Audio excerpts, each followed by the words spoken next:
जय हिंद, नमस्कार। मैं अंबर जैदी स्वागत करती हूँ आप सबका एक बार फिर से हमारे आज के कार्यक्रम में। और आज एक बार फिर से हमारे साथ मौजूद हैं डॉक्टर अंशु जोशी, जिनसे हम हर हफ्ते बात करते हैं। और आज एक बार फिर से बात करेंगे भारत और अमेरिका के रिश्तों की, लेकिन इस बार चर्चा थोड़ी अलग तरह से होगी, क्योंकि चर्चा है भारत और अमेरिका के बीच में हुई डिफेंस डील पे, जिस पे बहुत चर्चा हो रही है। बहुत सारे लोगों के ये सवाल है कि आखिर एक तरफ तो ट्रेड नेगोशिएशंस चल रहे हैं और ट्रेड डील बन नहीं पा रही है, और इसी के बीच में अमेरिका और भारत के बीच में ये डिफेंस साझेदारी, आखिर ऐसा क्यों? तो इसी पर चर्चा करेंगे। और हमारे साथ मौजूद एक बार फिर से अंशु जोशी जी, बहुत स्वागत है आपका। जय हिंद, नमस्कार।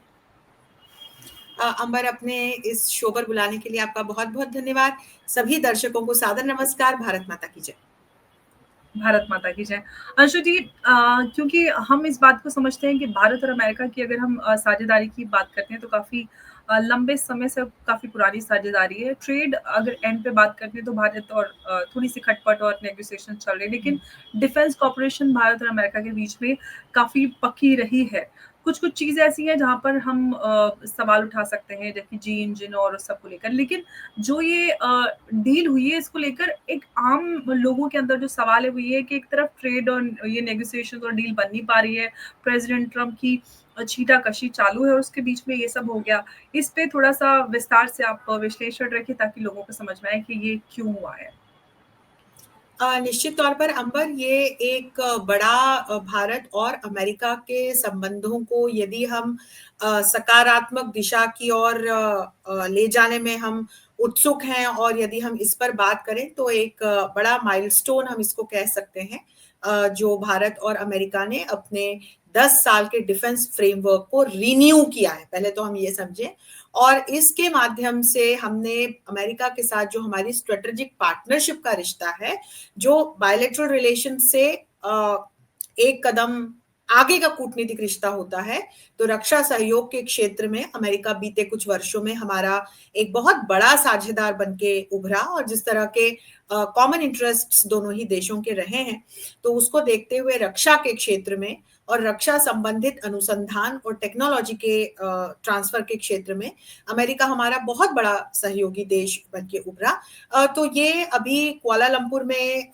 शुक्रवार को इस हमारे डिफेंस फ्रेमवर्क को रिन्यू किया गया है, जहां पर कि हमारे रक्षा मंत्री और अमेरिका के रक्षा मंत्री एक साथ थे और उन्होंने इस पर हस्ताक्षर किए। आसियान की डिफेंस मिनिस्टर्स मीटिंग जो थी, इसमें शिरकत करने हमारे रक्षा मंत्री पहुंचे हुए थे, और इसकी टाइमिंग बहुत इंपॉर्टेंट नजर आ रही है। स्पॉटलाइट है पूरी दुनिया की इस रिन्यूड डिफेंस फ्रेमवर्क पे। प्रश्न उठाए जा रहे हैं कि जहां एक और ट्रंप अपने उल जुलूल स्टेटमेंट से और हरकतों से और भारत के ऊपर हेफ्टी टैरिफ्स लगाकर ट्रेड डील में कोई किसी प्रकार का हम एक पॉजिटिव डेवलपमेंट होते हुए नहीं देख रहे हैं, तो एक तरफ वो सारी हरकतें कर रहे हैं, इस तरह का एक रिश्ता खटास भरा हो गया है दोनों देशों के बीच में। तो दूसरी ओर इस डिफेंस फ्रेमवर्क को क्यों रिन्यू किया गया, तो बिल्कुल हमें समझना चाहिए। पहले तो हम ये समझें कि ये डिफेंस फ्रेमवर्क क्यों है, किस प्रकार का रक्षा सहयोग भारत का अमेरिका के साथ है। तो मैं आपको इसके बारे में फैक्चुअल जानकारी दूंगी, और फिर इसकी टाइमिंग, और फिर कैसे इसकी वजह से दोनों देशों के संबंधों पर क्या असर पड़ता हुआ दिखाई दे रहा है। तो हम एक चीज समझें कि दोनों ही रक्षा मंत्रियों ने दोनों देशों के इस बात को कहा कि ये बहुत महत्वपूर्ण समझौता है, भागीदारी है दोनों देशों के बीच में। और अमेरिका के रक्षा मंत्री ने कहा कि भाई, जो डिफेंस पार्टनरशिप भारत और अमेरिका के बीच में है, उस के लिए एक ये फ्रेमवर्क जो है, ये बहुत ही इसको हम कॉर्नरस्टोन कह सकते हैं। और इसके उनके बयान के माध्यम से उन्होंने ये भी कहा कि रीजनल स्टेबिलिटी को बनाए रखने के लिए, ग्लोबल पीस एंड सिक्योरिटी को मेंटेन करने के लिए, अलग अलग जो सेंसिटिव इंफॉर्मेशन है रक्षा से संबंधित, टेक्नोलॉजी ट्रांसफर है, कोऑपरेशन है, उसको बनाए रखने के लिए अच्छे डिफेंस टाइज दोनों देशों के बीच जरूरी है। और अलग अलग सेक्टर्स होते हैं दो देशों के बीच के संबंधों के। तो यदि व्यापार के क्षेत्र में कोई खटास आई हुई है, या यदि वहां के राष्ट्रपति कोई उलझुल स्टेटमेंट्स हमारे ऊपर दे रहे हैं, तो इसका यह अर्थ नहीं है कि जो दूसरा कंपार्टमेंट है हमारा रक्षा सहयोग का, हम उसका स्विच ऑफ कर दें। तो हमें यहाँ पे दोनों देशों के संबंधों को देखना पड़ेगा, जिसके बारे में हमारे माननीय जो प्रधानमंत्री हैं वो भी बार बार बात करते चले आ रहे हैं। तो जो ये 10 साल का framework for the US India major defence partnership है, 2025 से 35 तक के लिए साइन किया गया है। और दूसरे अलग अलग जो फाउंडेशनल अग्रीमेंट्स हैं, ये उन सबको कवर करते हुए हम एक अम्ब्रेला अग्रीमेंट के रूप में देख सकते हैं। तो आप देखिए 2002 में भारत और अमेरिका ने अपना general security of military information agreement sign किया था। इसमें जो क्लासिफाइड मिलिट्री इंफॉर्मेशन होती है उसको एक दूसरे के साथ साझा करने की बात की थी। तो यहाँ पर हम एक बहुत भरोसे का रिश्ता दोनों देशों के बीच में पनपते हुए देख सकते हैं। फिर 2016 में, इसे हम लेमोआ कहते हैं, इसका फुल फॉर्म है logistics exchange memorandum of agreement, ये दोनों देशों ने साइन किया। इसके माध्यम से लॉजिस्टिक सपोर्ट के लिए दोनों देश एक दूसरे की बेसिस का इस्तेमाल कर सकते हैं। तो इनमें आप रिफ्यूलिंग के लिए, सप्लाईज प्रोवाइड करने के लिए, रिपेयर्स के लिए, पोर्ट विजिट्स के लिए, जॉइंट मिलिट्री या नेवल एक्सरसाइजेस के लिए, ह्यूमैनिटेरियन मिशंस के दौरान आप इसका इस्तेमाल कर सकते हैं। एक कॉमकासा दोनों देशों ने साइन किया था 2018 में। ये लेमोआ के बाद का एक बड़ा माइलस्टोन था, जो कि communications capability and security agreement है, फुल फॉर्म है कॉमकासा का। और इसमें जो है highly advanced secure communication equipment जो है वो यूएस भारत को प्रोवाइड कर रहा है, जिसकी हमें बहुत आवश्यकता थी। और इसके माध्यम से जो इंक्रिप्टेड कम्युनिकेशन है, संचार है, वो हमारी जो आर्म्ड फोर्सेस हैं उससे संबंधित तकनीक हमारी आर्म्ड फोर्सेस को मिलती है। और जॉइंट ऑपरेशंस और जॉइंट एक्सरसाइजेस, ट्रेनिंग भी इसके माध्यम से होना सुनिश्चित किया गया है। ये हो रहा है लगातार, मतलब इट्स इन एक्शन। फिर हम देखें बेका 2020 में साइन किया गया, basic exchange and cooperation agreement, और इसके माध्यम से ये बहुत महत्वपूर्ण रक्षा सहयोग के क्षेत्र में अग्रीमेंट माना जाता है दोनों देशों के बीच में, जिसके माध्यम से जो एक इंटेलिजेंस सिस्टम है अमेरिका का जो सिगिंट है, सिग्नल इंटेलिजेंस, वो विश्व का सर्वोत्कृष्ट माना जाता है अंबर। और भारत अभी इस क्षेत्र में प्रगति कर रहा है। तो एक डेटा मैपिंग के लिए कैसे सिग्नल इंटेलिजेंस प्रोवाइड करना है, जिससे कि एक्यूरेट नेविगेशन और टारगेटिंग हो सके मिलिट्री प्लेटफॉर्म्स की, उसके लिए बहुत जरूरी है। तो आप यदि किसी रक्षा विशेषज्ञ से भी पूछेंगे तो आपको पता चलेगा कि हाउ इंपॉर्टेंट बेका इज फॉर इंडिया स्पेशली। तो इस पर भी हम देख रहे हैं कि इट्स इन एक्शन। इसके अलावा आप देखिए एक framework for US India major defence partnership अभी हमारे सामने आया। एक security of supply arrangements, SOSA, ये 2024 में इस पे काम हुआ शुरू। इसमें डिफेंस गुड्स को लेकर, सर्विसेज को लेकर और तकनीक ट्रांसफर को लेकर के ये समझौता है। सप्लाई चेन भी इससे रक्षा सहयोग के संबंधित बेहतर होती हुई नजर आती है। एक लाइजनिंग ऑफिसर्स को लेकर के मेमोरेंडम ऑफ अग्रीमेंट हुआ, जिसमें कि कैसे उनको उनके असाइनमेंट को लेकर के और एक्सचेंज को लेकर के बातचीत हुई। Defence trade and technology initiative DTTI 2012 में साइन हुआ था।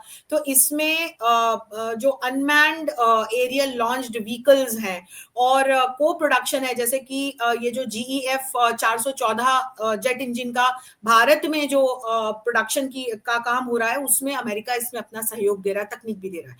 फिर initiative on critical and emerging technologies जो है आईसीईटी, वो 2023 में भारत और अमेरिका के बीच में इसमें हस्ताक्षर हुए। तो इस प्रकार से आप देखिए, ये कुछ उदाहरण है जो मैं आपको दे रही हूँ। यदि हम इनको ध्यान में रखते हुए समझते हैं तो अमेरिका भारत का एक बहुत बड़ा डिफेंस पार्टनर बनके उभरा है।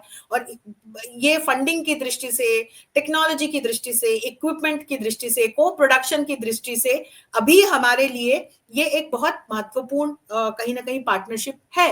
तो इसी को कोलेबोरेटेड रखते हुए, क्योंकि ये समय थोड़ा सा कठिन है, हम भी समझ रहे हैं, ट्रंप को ध्यान में रखते हुए, तो इसको ध्यान में रखते हुए इस जो ये रक्षा सहयोग से संबंधित हमारा फ्रेमवर्क है, इस पर हस्ताक्षर होना निश्चित रूप से इस समय में एक महत्वपूर्ण, हम कॉन्वर्जेंस कह सकते हैं दोनों देशों के संबंधों के बीच में। जी हाँ,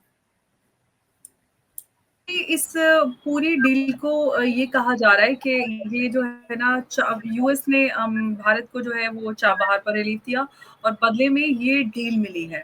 और इस डील की अगर हम बात करें तो भारत के हित कितने ज्यादा इस पूरी डील से होते हैं, पूरे होते हैं?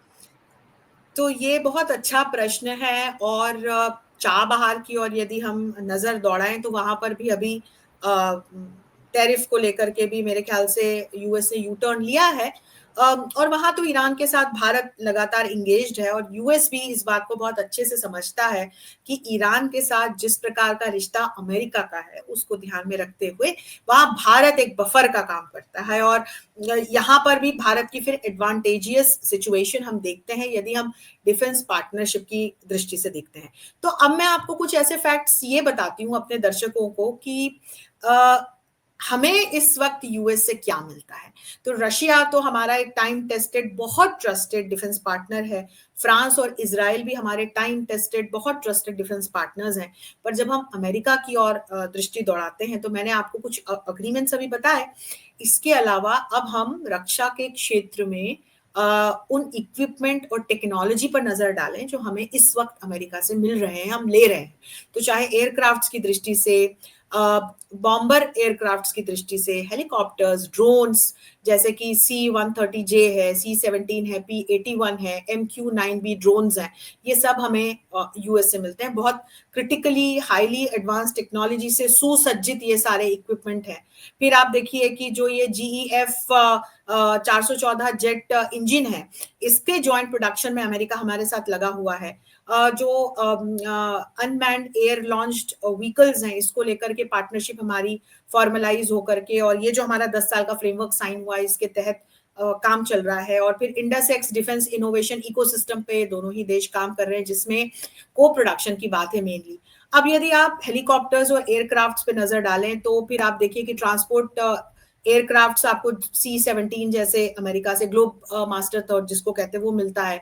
मेरीटाइम पेट्रोल एयरक्राफ्ट जो है वो हमें यूएस से मिल रहा है, P-81 पोसेडन। फिर मेरीटाइम पेट्रोल एयरक्राफ्ट की बात हमने कर ली। अटैक हेलीकॉप्टर्स को हम देखें तो वहां पर भी हमें अमेरिका से ये अपाचे जो है, फिर मल्टी मिशन हेलीकॉप्टर्स जो है, इसको लेकर के हम अमेरिका की ओर देखते हैं। ट्रांसपोर्ट हेलीकॉप्टर्स हमें मिलते हैं। अनमैन्ड एरियल व्हीकल को लेकर के भारत ने 31 MQ-9B सी गार्डियन ड्रोन्स जो हैं वो अमेरिका से लेने की बात की हुई है। जेट इंजिन को देखिए, मिसाइल्स को देखिए तो AGM-114 हेलफायर है, ये एंटी टैंक मिसाइल है, स्टिंगर मिसाइल्स हैं। इन सब ये सारी जो मिसाइल्स हैं हमें अमेरिका से मिल रही है। एयर डिफेंस सिस्टम जो है हमारा, तो पूरा जो वेपन सिस्टम है with like very sentinel radar system जो है, ये हम अमेरिका से ले रहे हैं। दूसरे भी वेपन्स हैं जो हमें सुसज्जित अमेरिका से इस वक्त मिलते हैं। फिर एक इंडस्ट्री और टेक्नोलॉजी कोऑपरेशन जो है वो हम अमेरिका के साथ लगे हुए हैं। तो ये जो फ्रेमवर्क है हमारा डिफेंस पार्टनरशिप का, इसमें एक इंडस्ट्रियल और टेक्नोलॉजी कोलैबोरेशन कोऑपरेशन की बात है, जिसमें कि defence industrial cooperation road map हमने अमेरिका के साथ मिलकर बनाया है ताकि टेक्नोलॉजी ट्रांसफर हो सके। क्योंकि इस बात को आप समझिए, अभी तक ये जितने भी देश हैं जिनसे हम रक्षा संबंधित इक्विपमेंट लेते हैं, तो हमको उससे संबंधित टेक्नोलॉजी नहीं दी जाती है और फिर आगे चल के बड़ी दिक्कत होती है। तो ये एक ऐसा कहीं ना कहीं विंडो ऑफ अपॉर्चुनिटी खुली है अमेरिका के मद्देनजर, जिसपे हमारा बहुत सघनता से काम चल रहा है। इनोवेशन इकोसिस्टम हम इंडस एक्स के माध्यम से बना रहे हैं। फिर जॉइंट डेवलपमेंट मैंने आपको बताया हम कर ही रहे हैं अलग अलग इक्विपमेंट और टेक्नोलॉजी के क्षेत्र में। और स्ट्रेटेजिक टेक्नोलॉजीज जो है, फ्यूचरिस्टिक टेक्नोलॉजीज जो है, उसको लेकर के भी हमने इनिशिएटिव्स शुरू किए हुए, जैसे ऑटोनॉमस सिस्टम इंडस्ट्री अलायंस जिसको एशिया कहते हैं। तो ये तमाम देखिए, आप अग्रीमेंट्स की दृष्टि से देखिए, आप इक्विपमेंट की दृष्टि से देखिए, आप टेक्नोलॉजी की दृष्टि से देखिए। जब रक्षा सहयोग की हम बात करते हैं और इसको यदि मैं मेक इन इंडिया मिशन से जोड़ दूं, विकसित भारत 2047 मिशन से जोड़ दूं, तो हमारे पास भी ब्रह्मोस, शौर्य, प्रलय, अग्नि, ये तमाम मिसाइल्स हैं, अलग अलग प्रकार की हमारी होम ग्रोन टेक्निक्स है जिस पर हमें बहुत गर्व है। लेकिन इसके लिए कहीं ना कहीं हम अमेरिका और रशिया जैसे अपने पार्टनर्स की ओर देखते हैं। तो फिर उस दृष्टि से ये जो पूरा एक हमने 10 साल का फ्रेमवर्क साइन किया है, इसके जरिए अमेरिका एक ट्रस्टेड पार्टनर के रूप में हमसे जुड़ा हुआ, हम कहीं ना कहीं इसको सुनिश्चित करते हैं। तो ये भी एक हमें इस एंगल से भी देखना चाहिए कि ट्रंप आज हैं, हो सकता है वो कल राष्ट्रपति ना रहे, लेकिन अमेरिका रहेगा। और this is what our honourable prime minister also keep stating कि ये दो देशों के बीच में संबंधों की बात है। तो फिर वहां उस दृष्टि से एक बहुत फ्रूटफुल डिफेंस फ्रेमवर्क है जिस पर हम आगे बढ़ेंगे।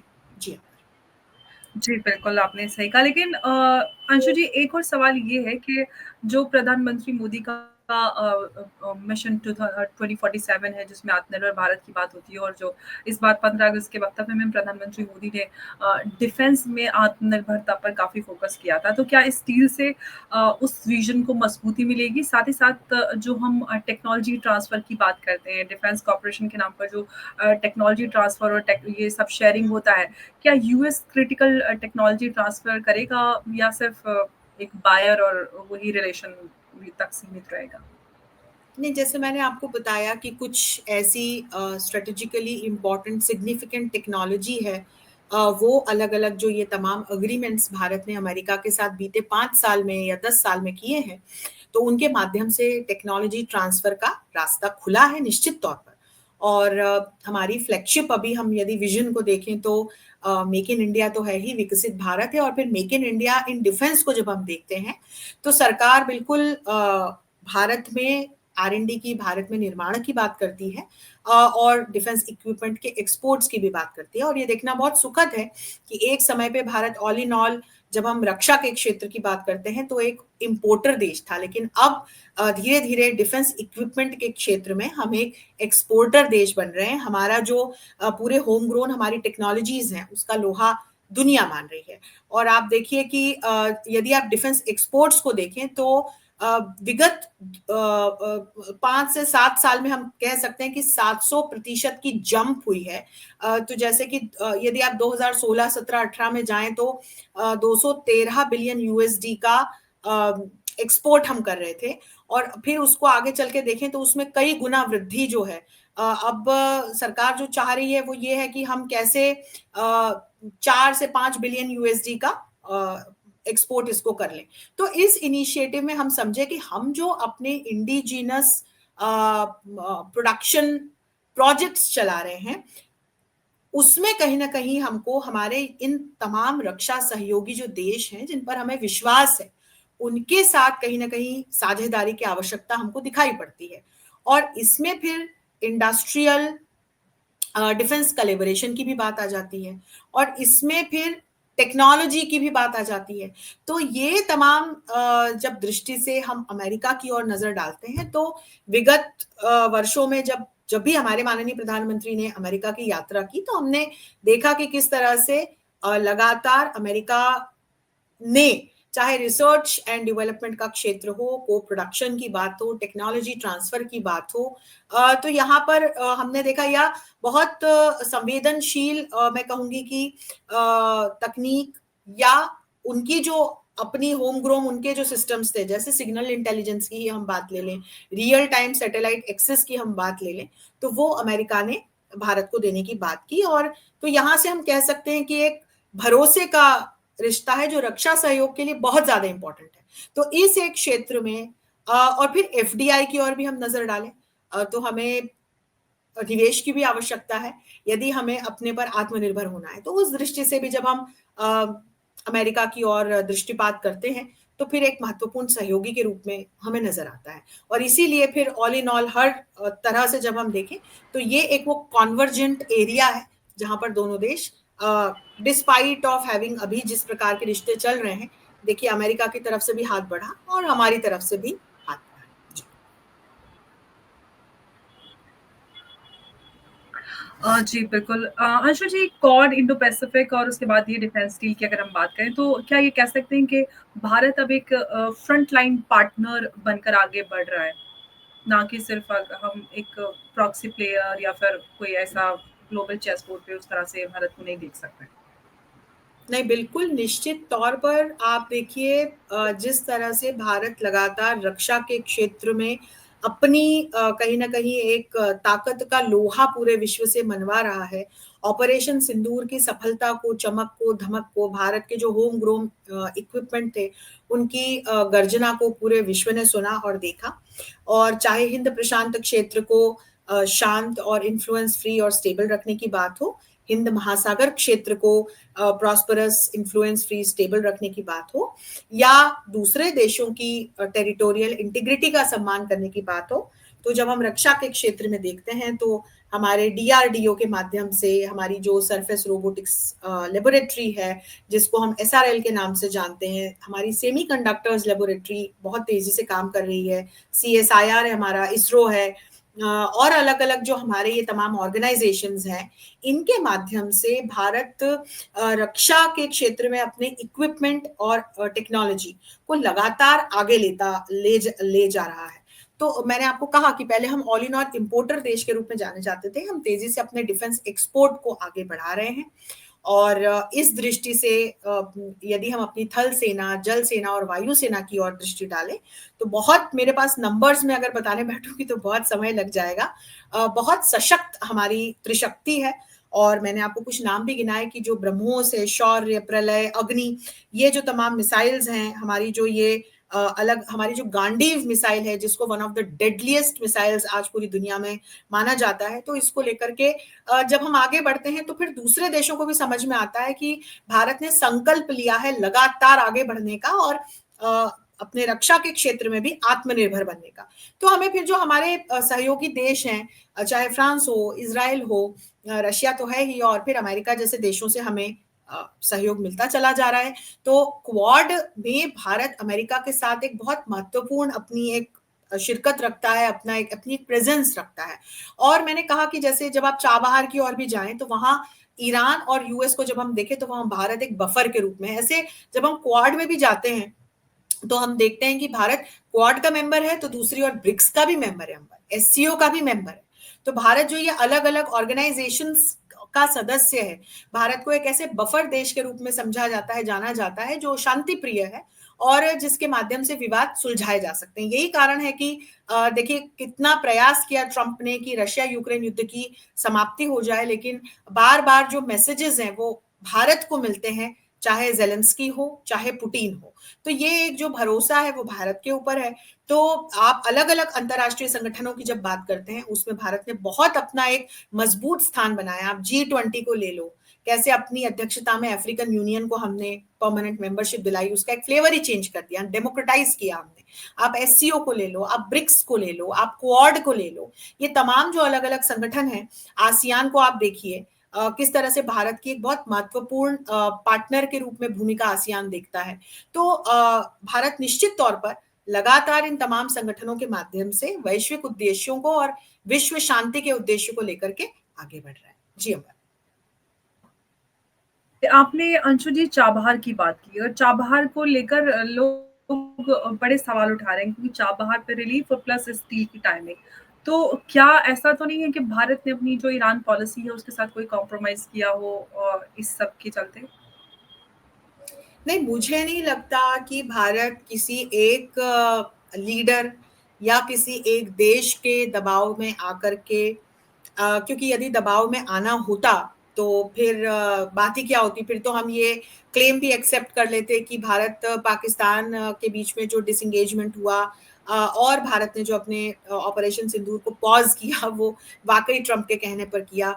और फिर तो शायद ये जो तमाम हमारे ऊपर प्यूनिटिव मेजर्स ट्रंप ने इम्पोज किए, वो भी ना लगाए गए होते। तो मुझे लगता है कि जब हम बहस करें तो एक थोड़ा लॉजिकली बात करें, देखें, तो भारत वो देश नहीं है जो किसी लीडर या किसी देश के दबाव में आकर के, कि भाई मतलब उधर ट्रंप ने आसिफ मुनीर को न्योता दिया, दौड़े दौड़े लंच करने चले गए, नोबेल प्राइज की भी सिफारिश कर दी, और उसके बाद वहां उनकी जो मिनिस्ट्री है, वहां जो उनके प्रधानमंत्री बैठे हैं मुनीर के, वो एक लेटर निकाल रहे हैं इजराइल को कंडेम करते हुए। तो इजराइल को कंडेम करना मतलब आप इनडायरेक्टली यूएस को कंडेम कर रहे हैं, और वो तब कर रहे हैं जब आपका सेना अध्यक्ष अमेरिका में बैठ करके लंच खा रहा है।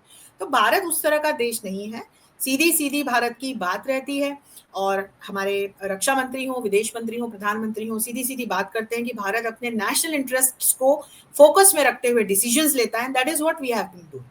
तो किसी दबाव में या किसी की धमकी में आकर के भारत किसी प्रकार का कोई डिसीजन नहीं ले रहा है। अपना अलाइनमेंट, रीअलाइनमेंट और अपने जो डिसीजंस हैं, वो हम अपनी स्ट्रेटेजिक ऑटोनॉमी को फॉलो करते हुए लेते हैं। ईरान के एक और केस में सवाल। जारी जी, है। जी हाँ। जी, जी। जी। एक और सवाल, क्योंकि इस समय अगर भारत की बात करते हैं, ऑफ कोर्स हमारा जो रशिया है वो हमारा सबसे ट्रस्टेड और पुराना पार्टनर है, लेकिन चाइना से भी नज़दीकियाँ भारत की बढ़ रही हैं। इस डील के बाद हम कुछ बदलते हुए देखेंगे इन रिश्तों में? नहीं, मुझे नहीं लगता है, क्योंकि आप देखिए कितने सारे अमेरिका के साथ जब हम संबंधों की बात करते हैं, तो आप 70 के दशक में देखिए कि जब अपना पहला परमाणु परीक्षण किया, सैंक्शंस अमेरिका से लगे, फिर वो हटे। फिर आप 1998 में देखिए, जब फिर हमने पोखरण परीक्षण किया, सैंक्शंस लगे अमेरिका की तरफ से, वो हटे। बीच-बीच में आप देखिए जब बांग्लादेश बना, तो कैसे अपना 7th फ्लीट अमेरिका ने भेजा था भारत को धमकाने के लिए, रशिया तब भी हमारे सहयोगी के रूप में खड़ा रहा। अलग-अलग हमने युद्ध, पाकिस्तान के साथ युद्ध हुआ, चीन के साथ युद्ध हुआ, अमेरिका के साथ रिश्ते बनते बिगड़ते गए। लेकिन अंबर मैं ये 3 जो देश हैं, रशिया, फ्रांस और इज़राइल, इनको मैं बहुत टाइम टेस्टेड हमारे पार्टनर्स के रूप में देखती हूँ। चाहे जो हो, हमारी फॉरेन पॉलिसी में हमने पैलेस्टीन को एक्नॉलेज किया, लेकिन इज़राइल के साथ हमारे संबंध देखिए। जब हम पर अमेरिका ने सैंक्शंस लगाए थे परमाणु परीक्षण पर, तो फ्रांस की तरफ से पहली प्रतिक्रिया आई थी, इन एक्शंस को कंडेम किया था फ्रांस ने। उसी तरह से हम यदि रशिया की ओर दृष्टि डालते हैं, तो दशक बदले, समय बदला, रिश्ते बदले, लेकिन रशिया की तरफ से हम देखते हैं कि सहयोग जारी है। तो जब भारत ने अमेरिका के साथ स्ट्रेटेजिक पार्टनरशिप का अपना अध्याय खोला था, तब भी इस प्रकार के कयास लगाए गए थे कि कहीं रशिया के साथ संबंध खराब ना हो जाए, लेकिन ऐसा नहीं हुआ। रशिया के साथ जो हमारे संबंध है, वो अपनी दिशा में लगातार आगे बढ़ रहे हैं। और अभी भी जो ये फ्रेमवर्क साइन हुआ, ये रिन्यू हुआ है, मैं फिर आपको कहूँ, रिन्यू हुआ है अगले 10 साल के लिए। तो मुझे नहीं लगता कि रशिया के साथ संबंधों पर किसी प्रकार का कोई असर पड़ेगा।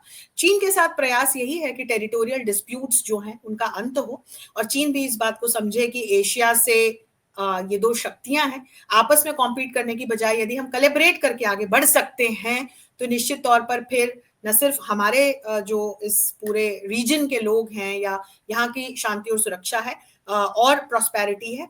हम देखें कि वैश्विक स्तर पर हम शांति, सुरक्षा को, प्रॉस्पेरिटी को आगे बढ़ते हुए देखेंगे। ग्लोबल साउथ की दृष्टि से भी ये एक बड़ी अचीवमेंट हो सकती है। इसीलिए लगातार हम इस बात को कह रहे हैं कि विवादों को का समाधान करते हुए, एक दूसरे की टेरिटोरियल इंटीग्रिटी का सम्मान करते हुए, स्ट्रेटेजिक ऑटोनॉमी का सम्मान करते हुए कोलैबोरेट करके आगे बढ़े। जी अमर। अभी बीते दिनों प्रेसिडेंट ट्रंप ने कहा था कि डील हो रही है भारत के साथ, ट्रेड डील, लेकिन अभी फिलहाल उसमें भारत का कोई रिएक्शन नजर नहीं आया।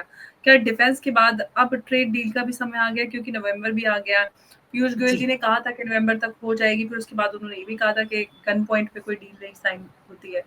तो क्या आपको नजर आ रहा है? अब मुझे लगता है कि चीजें तो कॉन्वर्जेंस की ओर बढ़ रही हैं। ये एक सकारात्मक पहली खबर इतने दिनों महीनों में आती हुई हमने देखी है। चाबहार के और भी नजर डालें तो एक पॉजिटिव न्यूज आई है। और चीन के साथ भी अभी देखिए, अभी ट्रंप के यदि हम बिहेवियरल पैटर्न को देखें, तो जिन शी को भर भर के गालियां दे रहे थे, नेगेटिव पूरे स्टेटमेंट्स चीन के लिए दे रहे थे, तो जब अभी मलेशिया में एपेक समिट के साइडलाइन पे मुलाकात की है, तो देखिए यू टर्न तो लिए हैं, चीन ने भी लिए, अमेरिका ने भी लिए। और मुझे लगता है दोनों ही नेता समझ रहे हैं, उसका कारण जो कूटनीतिक है वो मुझे ये समझ में आता है, ट्रंप बहुत अच्छे से समझ रहे हैं कि उन्होंने जो प्यूनिटिव मेजर्स भारत जैसे देशों के लिए ले लिए, लगा दिए हेफ्टी टैरिफ्स, उनकी अपनी कंपनियों को कितना घाटा हुआ है, जनता को कितना घाटा हुआ है, और उनके अपने देश के सामने अब किस प्रकार की आंतरिक आर्थिक चुनौतियां मुंह फैलाए खड़ी हुई है। वहीं शी भी समझ रहे हैं कि चीन के सामने क्या आंतरिक चुनौतियां हैं। यही कारण है कि देखिए, आपने वहां पर भी एक कॉन्वर्जेंस आते हुए देखा।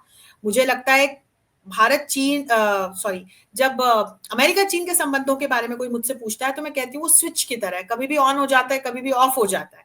तो अभी हमने एटलीस्ट एक पॉजिटिव उसमें टेंजेंट देखी है। मुझे लगता है भारत अमेरिका का भी वो दौर शायद शुरू हो, और ट्रंप इस बात को समझें कि इस तरह के हेफ्टी टैरिफ्स लगाने से या इस तरह की हरकतें करने से रिश्ते और खराबी हो रहे हैं, और उनके अपने देश को चुनौतियों से दो चार होना पड़ रहा है। और तो हो सकता है कि ट्रेड डील को भी हम जल्दी फाइनलाइज होते हुए देखें अंबर, और यहाँ टेरिफ्स को लेकर के भी यू टर्न होते हुए हम देख सकते हैं। जी। बिल्कुल, ये बात तो है कि जो टर्म्स और ट्रेड डील में रखी गई थी, उन टर्म्स पर तो डील साइन नहीं होगी। अगर होती है तो भारत के हितों को भी इसमें रखा जाएगा, बिल्कुल। और बराबरी की उस पर टर्म्स पर ये ट्रेड डील साइन होते हुए नज़र आती है। और क्योंकि अमेरिका में हालात जिस तरह के बन चुके हैं, वहाँ पर भूखमरी और इस तरह के हालात हैं, लोग सड़कों पे आ रहे हैं और इन्फ्लेशन इतना बढ़ रहा है, तो ऐसे में कहीं न कहीं इंटरनल प्रेशर भी डोनाल्ड ट्रंप पर बढ़ रहा है, और इसके चलते उनको और वैसे भी भारत के साथ डील की ज़रूरत तो उनको है ही, नुकसान काफ़ी हो रहा है, तो ज़्यादा समय हमें लगता नहीं है कि अब और भारत और अमेरिका के बीच जो ट्रेड डील होनी है, उस पर लगेगा। अंशु जी, आपका बहुत-बहुत धन्यवाद हमारे साथ इस चर्चा में जुड़ने के लिए। नमस्कार, जय हिंद, जय भारत। बहुत-बहुत धन्यवाद अंबर, इस शो से जुड़ना I take it as an honour, as a pleasure. सभी दर्शकों को नमस्कार। भारत माता की जय। भारत माता की जय। बहुत-बहुत धन्यवाद।